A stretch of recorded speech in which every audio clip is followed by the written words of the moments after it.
13 we have right here. So it says the Jacobian of a transform. Wait a second. The Jacobian of a transform is the determinant of this matrix. Show that if it's holomorphic, then the Jacobian equals f prime of z squared. Okay. So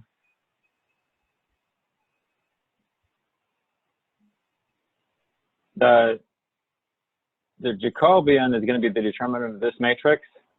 Okay, so that means that the Jacobian is equal to, okay, this is partial of u with respect to x, that's ux times vy minus uy times vx, right?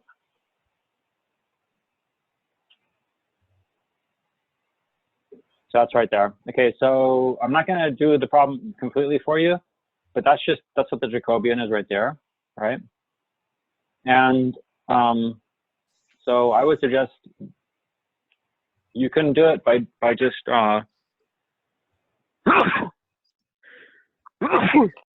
excuse me. Oh. The formula, if a function is holomorphic, then the derivative is u x plus I dx. Okay, so that's what the derivative it is. So the modulus squared is going to be ux squared plus vx squared. Also, in this guy right here, use the Cauchy-Riemann equations. Okay, so those are the hints right there. You should be able to finish it with that information. If this is the derivative right here, the modulus squared is going to be this squared plus that squared. And then you can use Cauchy-Riemann equations to get rid of the Vy and the Uy. Ah, maybe I said too much. Okay.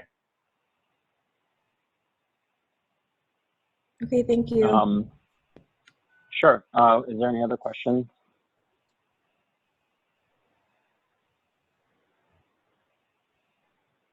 Yes. Can you give us a hint for number 32?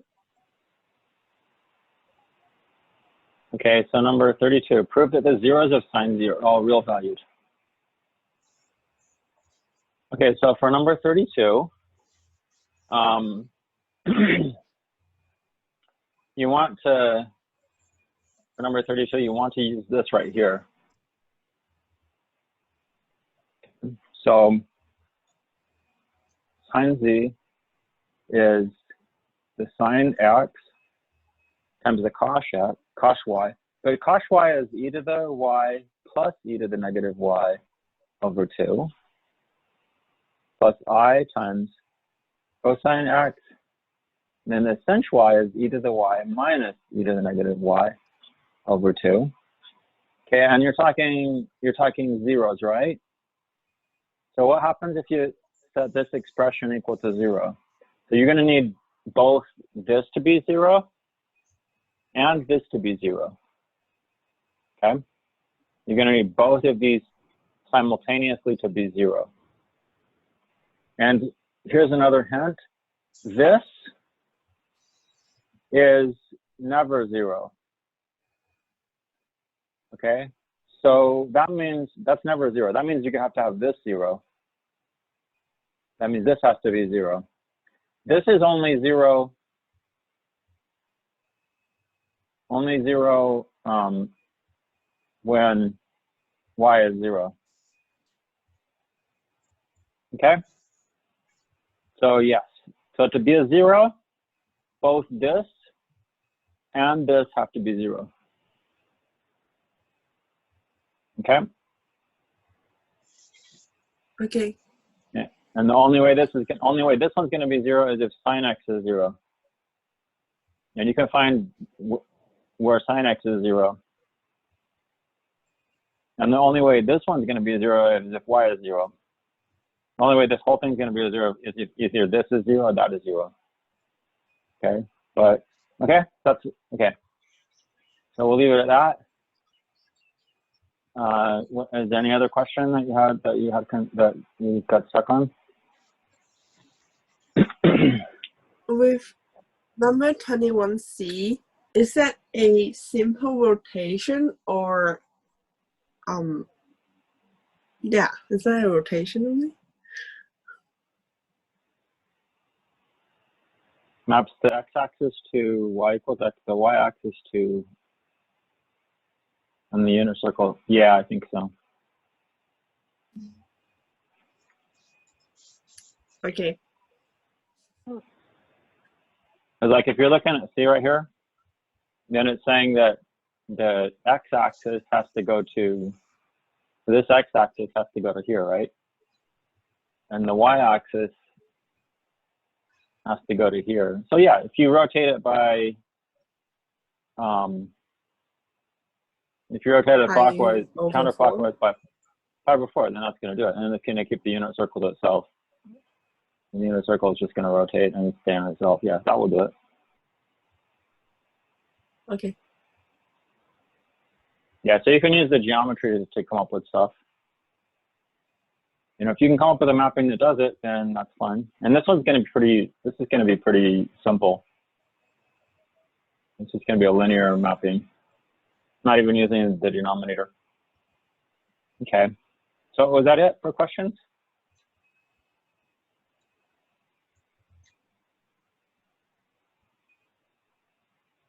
Let me see if I can find a blank page. Oh, here we go. Wait. There's some blank pages there, I suppose. Okay. I want to discuss,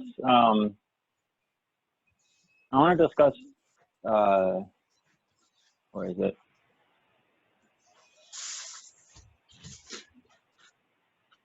I want to discuss this a little bit more, okay?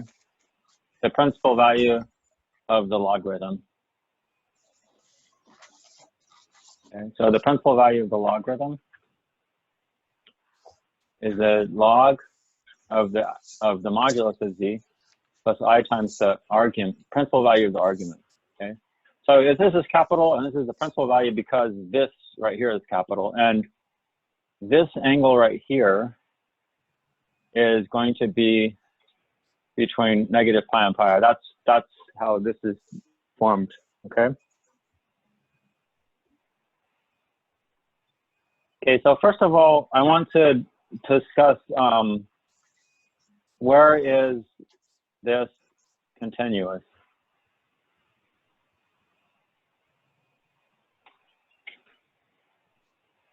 And the answer is kind of interesting. It turns out that it is, the answer is, I'll just tell the answer and I'll explain why. It's everywhere except the negative real axis.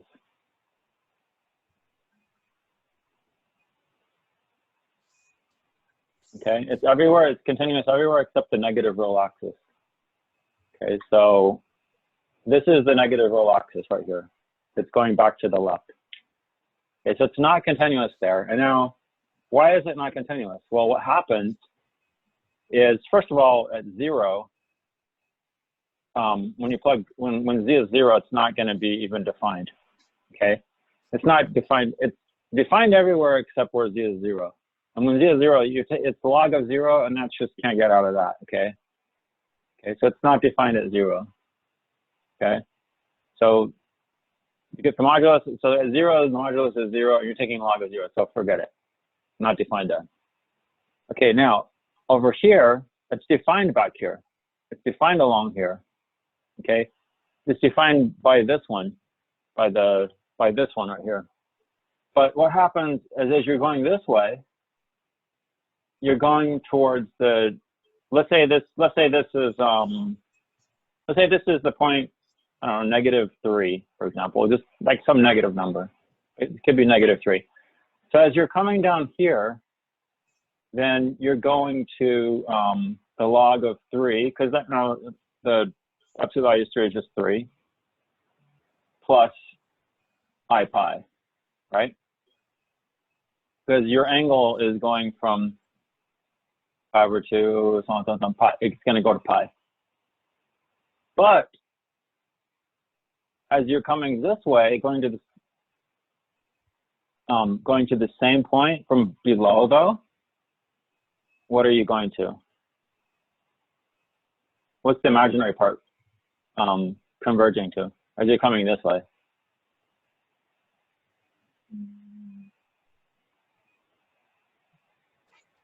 It's minus pi. Yes, minus I pi. So this, as you're going this way, you're converging to log 3 minus I pi as you're going that way. From the top, you're going to log 3 plus I pi. Okay, so that's why it's continuous everywhere. Everywhere else is fine, but it's not continuous on the negative. It's not continuous on the negative real axis. Okay.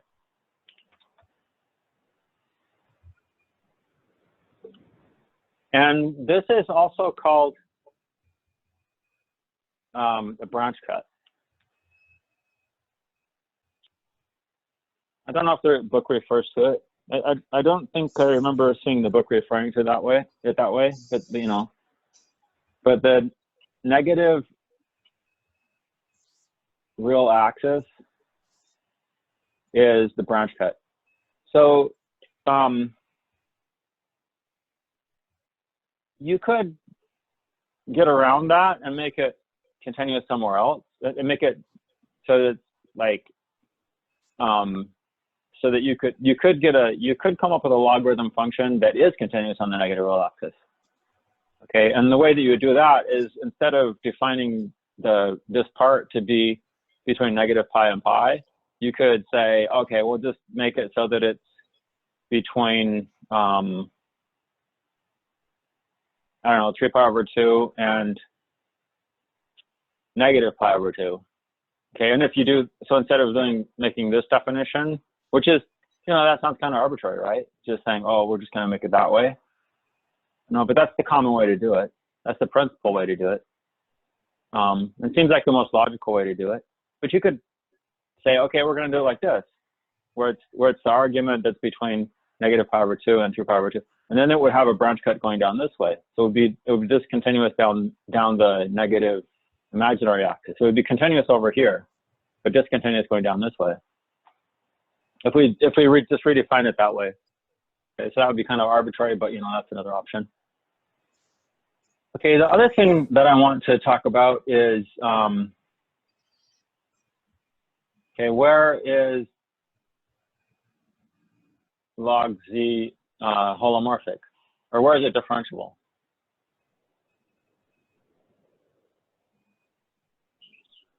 And then also, what is the derivative? If it's in the places where it is holomorphic, where it is differentiable, what's the derivative? So those two questions right there. Okay, so by the way, what do you think the derivative is going to be? If you had to guess, you got 5 seconds to guess, what would you say the derivative is of this? 5, 4, 3, 2, 1. No one wants to guess?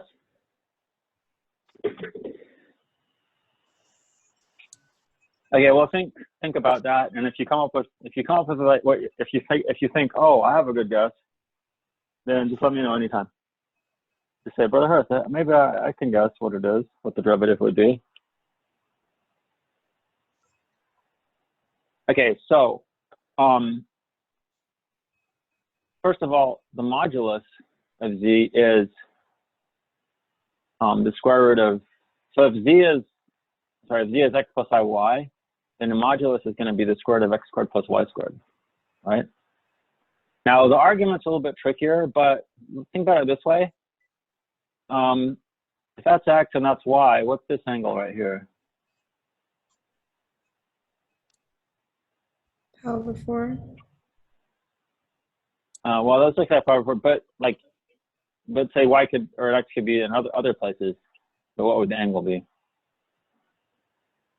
Or if it's in the first quadrant, the angle would be, all you know is this is x and that's y. If they're equal, then it's going to be pi over 4. But if they're not equal, then in general, what's it going to be? Pi theta. What's that? Okay, if this is theta, what's the tangent of theta? Psi theta over cosine theta. Y over X. That's going to be y. Yeah, y over x. So that means that theta is the inverse tangent of y over x, okay? Okay, so that means that the log of z is equal to the natural log of this, okay, which I'll write like this, okay? X squared plus y squared to the 1/2 plus I times the inverse tangent of y over x. Okay, so it's, and then the 1/2 can come out in front, right? So it's 1/2 the natural log of x squared plus y squared plus I times the inverse tangent of y over x.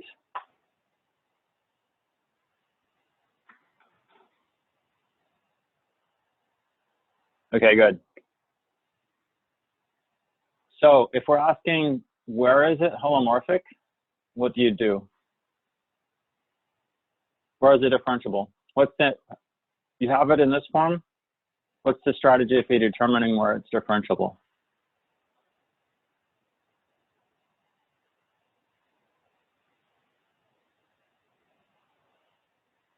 This is the real part. This is the imaginary part, right?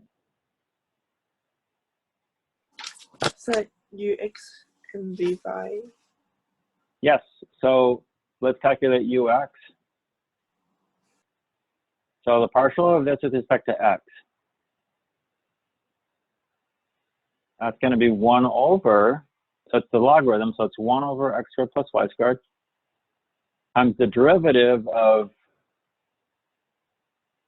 the partial derivative of x squared plus y squared with respect to x. So that's 2x, right? But there's a 1/2 there, so it's just going to be x, right? And meanwhile, dy is the partial of this with respect to y, which the inverse tangent, it's 1 over 1 plus whatever's there squared, right? So the partial, the derivative of inverse tangent is 1 over 1 plus whatever the inverse tangent of is squared, right? Times the partial of this with respect to y, which is going to be 1 over x.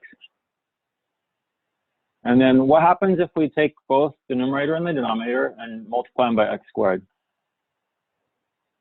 Well, you get x in the numerator, and you get, and this x squared distributes in to give you an x squared there, and then it will cancel this x squared here, so you have x squared plus y squared. And those are equal, right? Those are equal. So that's good. Then you want to do uy, right?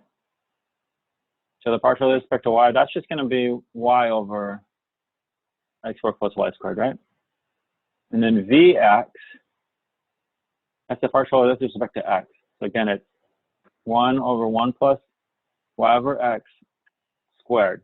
And then you're multiplying by the partial of this with respect to x. But so that's like y x to the -1. So taking the derivative of this with respect to x, you're going to get negative x to the -2y, right?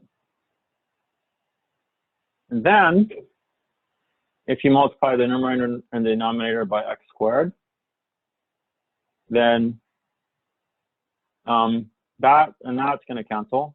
This is going to cancel that one, and plus it's going to distribute to there. Okay, so here's uy, and here's vx. And you can see that uy is equal to negative vx, right?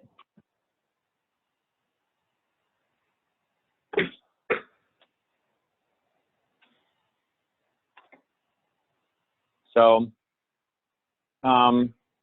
well, we've kind of only done this for where the inverse tangent corresponds to actually what this is. Okay, where there's some quadrants. The inverse tangent is only like in the, what is it, the first and the second quadrant, or is it the first and the fourth quadrant? I can't remember. But this does extend to everything, and I'm not going to get into the technicality though. So what's the derivative? So the Cauchy-Riemann equations hold. So this is holomorphic.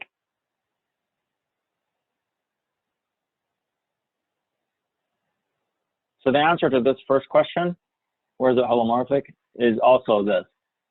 Everywhere except the negative real axis. And at 0. It's not holomorphic at 0.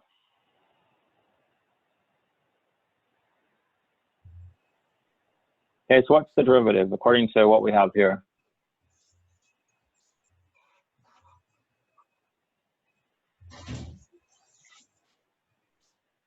It's, remember the formula is ux plus ivx. So that's x over x squared plus y squared minus, this one, this is vx, y over x squared plus y squared I.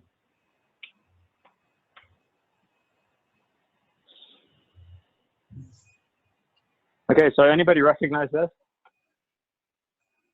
I'm guessing no, so I'm just going to move ahead. So let's see here. The numerator is x minus iy, right? And the denominator is x squared plus y squared. So we can combine these together, right? But x squared plus y squared is the same as x plus iy times x minus iy.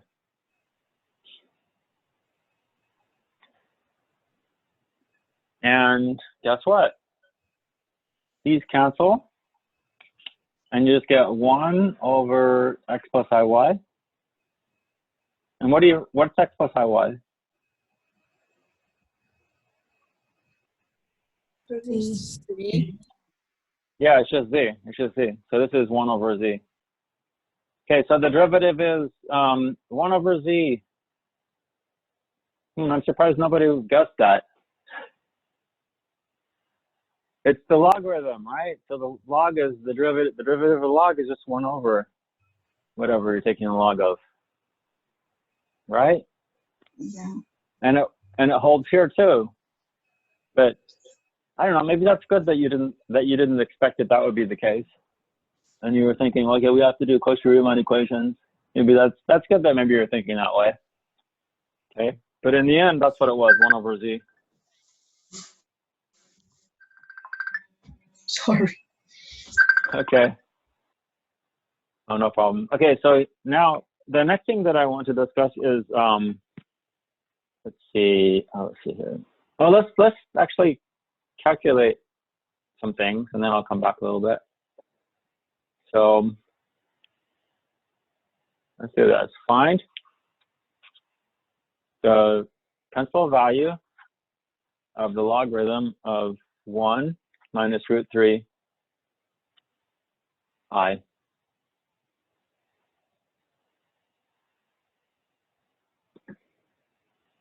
Okay, so the first thing is we are going to apply the formula, which is the natural logarithm. So let me just refresh what the formula is. It's that. What's the modulus of this point here?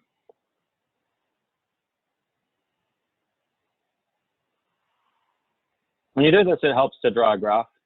So this is 1, and here's negative root 3i. So here's where we are right there. So this is a triangle. This is 1, and that's root 3. Okay, so this is the modulus, which is what? What's r? 2. 2, right? So it's the square root of 1 squared plus root 3 squared. So it's 1 plus 3, which is 4. Square root of 4 is 2. Okay, good. And then what's the argument? the principal value of the argument. That's going to be this angle here. Negative pi over 3.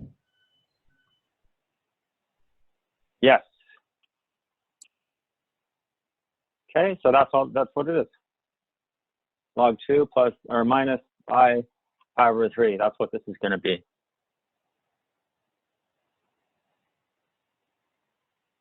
Okay, let me go back to here now. Okay, that's the principal value of the argument, but here we have little arg z is all possible arguments of z. Okay, so in this case that we just did, instead of using that one, it's all possible ones. So it would be pi over 3 plus 2 pi n, or n is any integer, would basically be what it is. And then the multi-valued logarithm right here is also defined accordingly. Yeah, so the only difference would be like if we had, so if this problem was, say, this one with lowercase,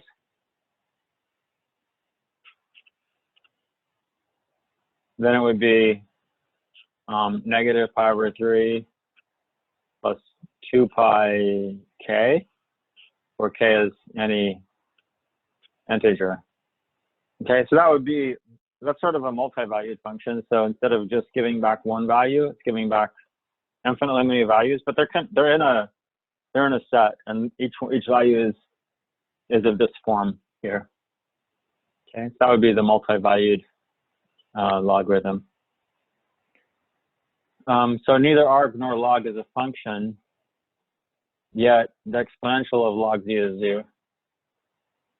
Okay. Proposition 319, we already discussed that. So the derivative is 1 over z. They do it a different way by using, I guess, by using this. Also, what this allows us to do is, here's the next main thing right here that's really important. You can take any complex number and raise it to any other complex number, and it's defined to be this way. Or again, you could define it multiple ways, but the principal value is defined this way. Okay, so a to the b is equal to the exponential of b log a. Now the reason for that, I guess the logic behind it, you could argue something like this, that logarithms are the exponential is the inverse of the logarithm, right? So a to the b could be thought of as the exponential of log of a to the b. Okay, but then there's a property of logarithms that you kind of want to say, okay, this b can come down in front, right?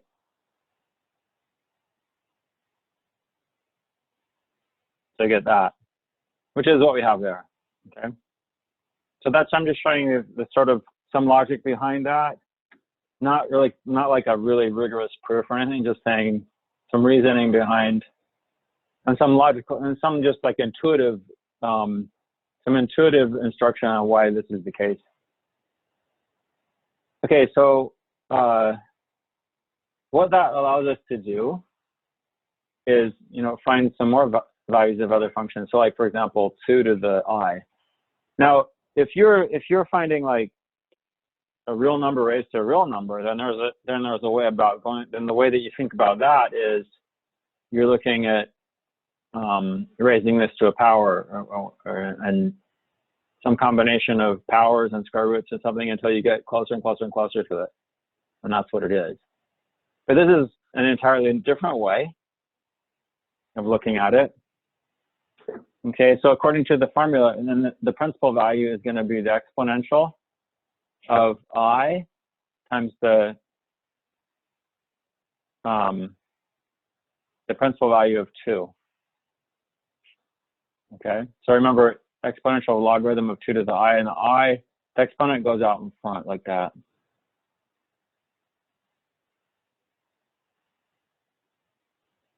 Okay. And what's log 2 going to be? Well, that's log of the absolute value of this, which is just going to be 2, and then plus I times 0. So 0 is the argument because 2 is over here. So the argument of any positive real number is just going to be 0. Because that's the angle over here is 0.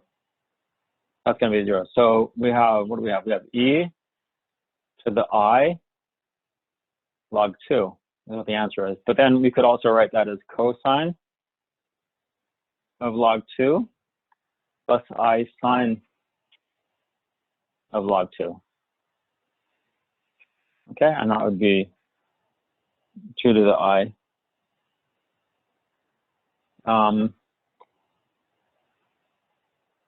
Should we do another one of those? Maybe we should do, no,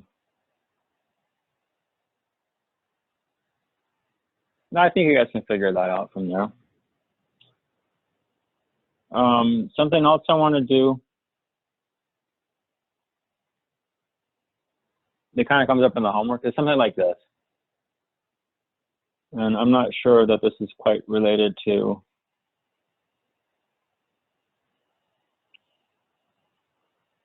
this. Let's see, what do I do next? Okay, let me do something else that's related. Okay, so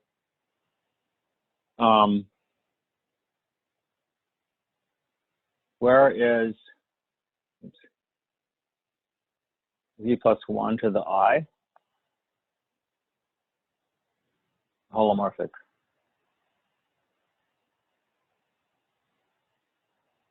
Okay, and then also I want to also discuss where is z plus I to the I.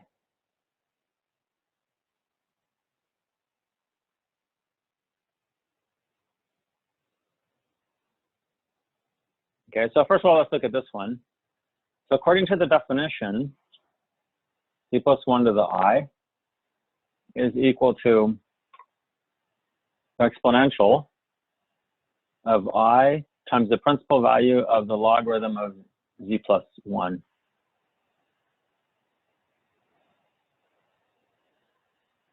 Okay, this exponential exp function is holomorphic everywhere. Okay, so this is holomorphic everywhere. Multiplying by I is also, you know, that's holomorphic everywhere. Just taking a z times I is also holomorphic. So it's a composition of this, and then multiplying by I, and then this. Okay, this is the only place that we have problems. Okay. So where is z plus 1 holomorphic? And the answer to that is, okay, so remember, if it's just log z, then it's holomorphic everywhere except the 0 and the negative real axis. But if we plug a 0 in here, then we're looking at log 1.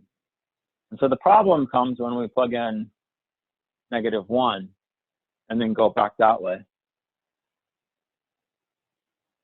So the answer is everywhere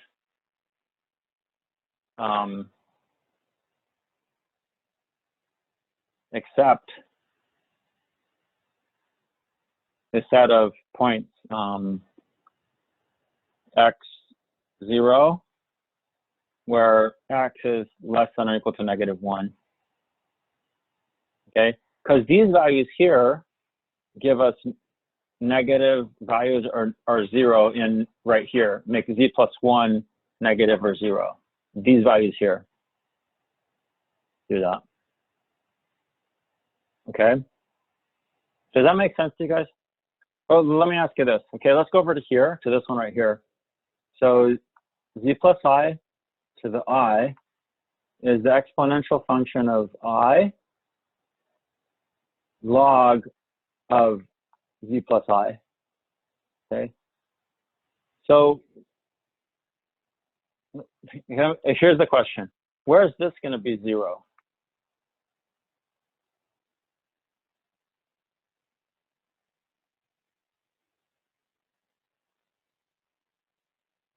Or where is it equal to 0? I mean, that's it right there. So it's what? Is equals, Negative I. if you set that equal, yeah, negative I, right? Okay, so that's going to mess up, right? So if you have the axis, if you're looking at the axis here,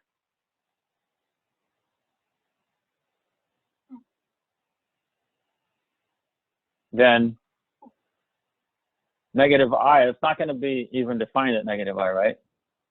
So that's bad right there. And then where is this negative?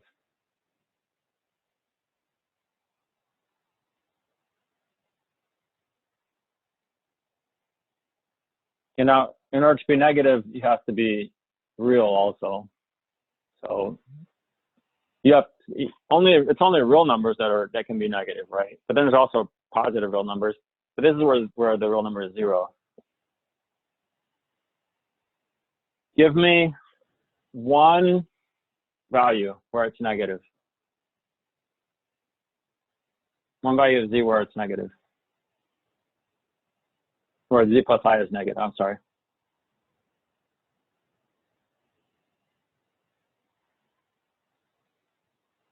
Negative 3. What's the real part? What's the imaginary part? Minus I. So if we put this into here, then you're going to get negative 3, and you're taking log of negative 3. It's defined, but it's not holomorphic there. Okay, so what happens is, here's where your branch cut's going to be. And here's where it's not holomorphic. Not defined there, it's not holomorphic over there. Okay, so the answer for this one, the answer is everywhere except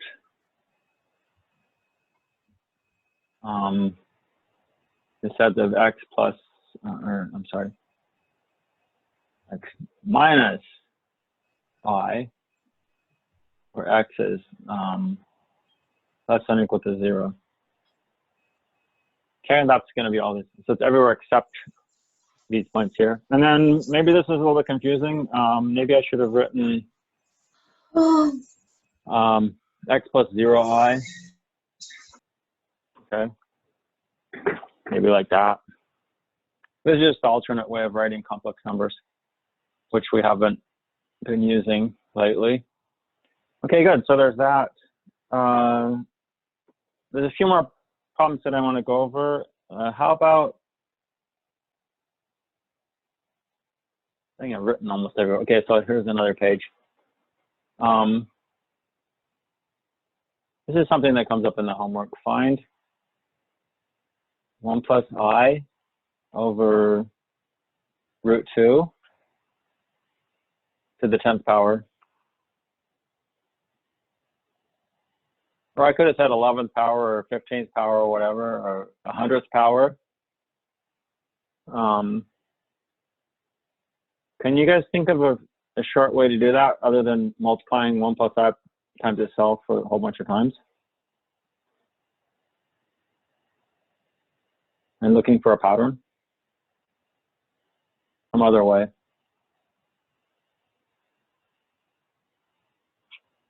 Turn it to the polar form. Yes, good. So here's 1 over root 2. And here's I. Wait.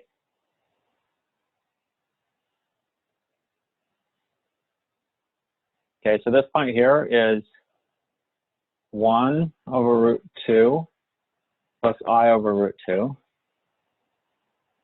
Okay, and what's this angle? And what's the radius?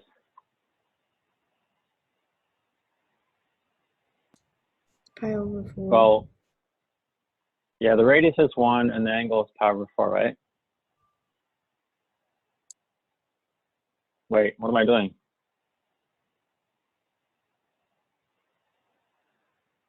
So that means this is 1 times e to the I pi over 4. I'm just putting it into polar form, okay? So z equals r e to the I theta. The radius is r, and then theta is the argument. So that's 1 e to the I pi over 4. So that's going to be the same as e to the I pi over 4 all to the 10th power, which is going to be e to the 10 pi I over 4, right? So you just multiply, when you have a power raised to a power, then you just multiply them together.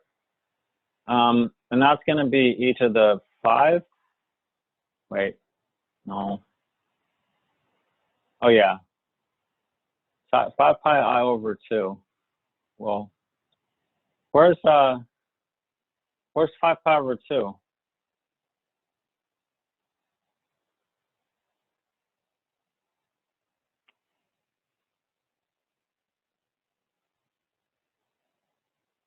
Okay, so that's pi over 2, right? We go that far, and then this is pi. This is 3 pi over 2. And that's 4 pi over 2 or 2 pi. And then this is 5 pi over 2. So 5 pi over 2 is like over there.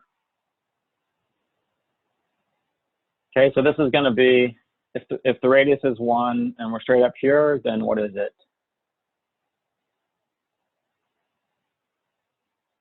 I'll give you a minute to answer. What's the point over here where this distance is 1? From there to there is 1, distance 1. What's this point? Okay, it's just I. Okay, so the answer is I.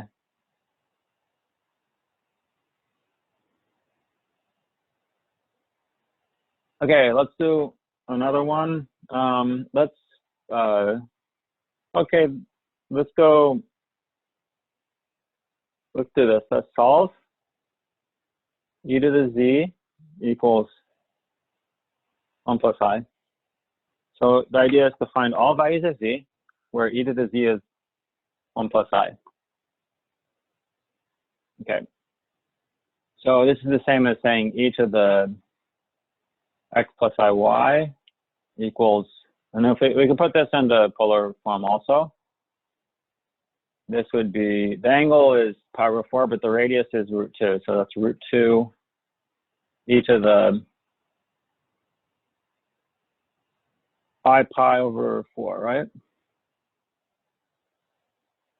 Okay, and this becomes e to the x, e to the iy equals √2 e to the I pi over 4.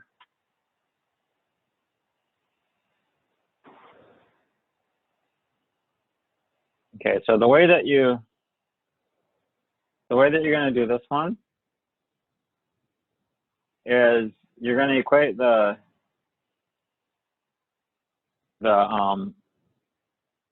modulus part, the absolute value part, or the r part. Okay, make those equal to each other. And the only way that can happen is, okay, so if you take the natural log of both sides, these are both real, and these have to be real, so you can't like do anything else with that. So the only way that's going to happen is if x is the natural log of √2, like that. Or you could say that's 1/2 log of 2. Okay, either way. But that's the only way it can happen. Okay, now this one is a little bit more tricky. You can't just set these equal because it's the whole package.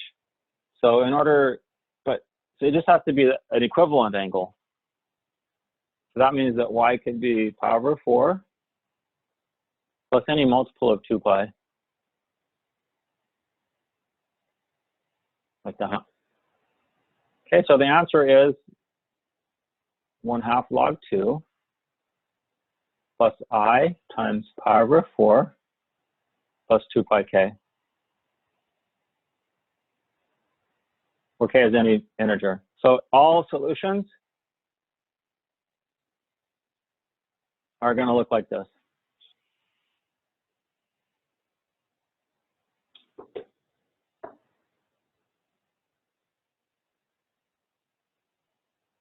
Okay,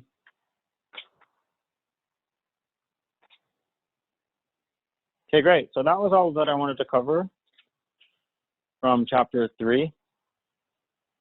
And hopefully with that information, I think you can do the rest of the homeworks. Maybe I'll do one more, okay? Maybe I'll do one more. Okay, so let's say, we'll say solve cosine z equals 0. And this is similar to what you did before with the proving that all the zeros of the sine are real numbers. So we can actually solve cosine z equals 0. Okay, so this one,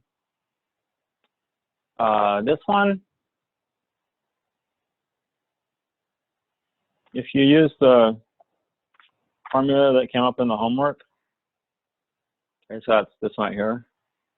Cosine z equals cosine x cos y minus I sine x sin y. Okay, so set that equal to 0. So in order for this whole thing to be 0, you're going to have cosine x cos y being equal to 0 and sine x sin y being equal to 0. And if you have both of those, then this is going to be 0. Okay, now this is never 0, so forget that. And this has to be just cosine x equals 0. Okay, and that happens when x is pi over 2 plus pi k. Okay, those are the places where the cosine is 0. Now, if x is equal to any of those values, then the sign is either going to be -1 or 1, right? So that means that if the cosine is 0, that means the sign is either 1 or -1. So that's not going to be any help. So you need the hyperbolic sign to be 0. Okay, but that's the only way that's going to happen is if y is 0. Okay, so the solution would be pi over 2 plus pi k plus 0i, okay, where k is any integer. Okay, so those would be the solutions for that one.